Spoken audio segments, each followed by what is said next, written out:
Hey guys, Daniel here in the Vortex, and I am here at a very special location outside of Fort Worth, Texas. I am in Lake Worth here at the Fort Worth Nature Center. That's right, I am here at Greer Island on the anniversary of the Lake Worth monster.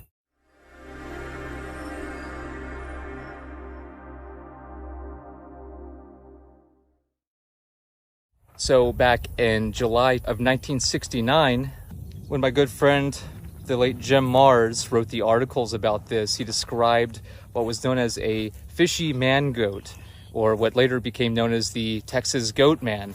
It was sort of a lover's lane situation where these people were describing this strange creature that seemed to be half man, half goat, or have scales and horns. And so some people describe having this creature terrorize them. As the story goes, you have a few people who were in their vehicles who felt like they were being watched, and then something was jumping out at them and terrorizing them from their vehicle. And then you also have an instance where a bunch of partygoers came out and down the way here ended up seeing something running around and moving up top this bluff and eventually throwing a tire at them. And this is something really interesting to see, that because of all the different varieties of descriptions given through the accounts over the years, people weren't exactly sure what they were dealing with. And it very well could be something similar to a Bigfoot type creature, but it was described as being scaly or even having horns and half man or half goat. So it's hard to say what exactly this was, but it doesn't seem to fit into any known zoological wildlife description. So people start getting these interesting ideas about what it could possibly be, or even if it's Bigfoot related.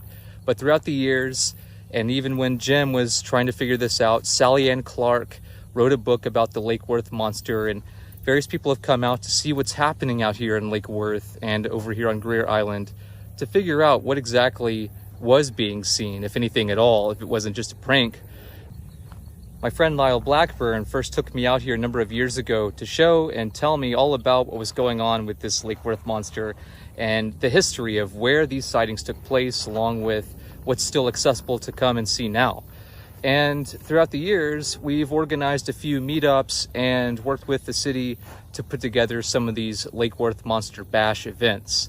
And so it's really cool to be able to come out here with a number of people and sort of trace the steps and visit the stomping grounds and almost reenact, so to speak, what would have been taking place over 50 years ago now.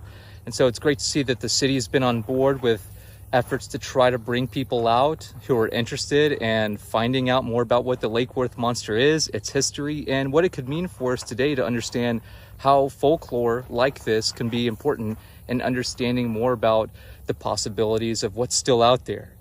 While the whole instance was largely regarded as a hoax later on, and some people say it was a prank by high school students, it's still very much a strange and mysterious issue to this day. But nevertheless, it doesn't stop troves of monster hunters from coming out, and cryptozoologists and people who are just cryptid or creature enthusiasts. Some even consider this could be a type of Bigfoot sighting right here in the Fort Worth area, which I find particularly fascinating. But nevertheless, I think that it's really interesting to see that you have this sign here with the Fort Worth logo and the Fort Worth Nature Center and Refuge logo, which talks about Greer Island, a marshy habitat, wetland wildlife, as well as mythological wildlife. It's pretty interesting here. As you can see, it says, 50 years ago, Fort Worth was abuzz with reported sightings of a hairy, tall, man-goat beast known as the Lake Worth monster, or goatman. Originally spotted on Greer Island, this mythological wild creature is still rumored to call the island home. So I think it's pretty incredible to see that this is here. People can come at pretty much most any day of the week while they're open, pay a few dollars for admission, and come see this really awesome sign on their way down to Greer Island and take a look at what this beautiful place here right outside of Fort Worth has to offer.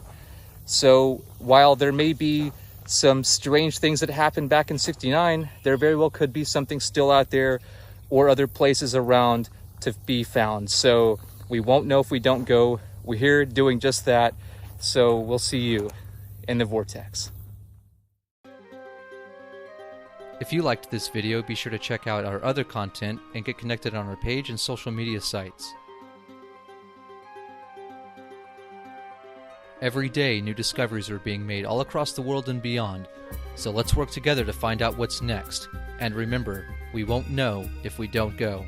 I'll see you in the Vortex.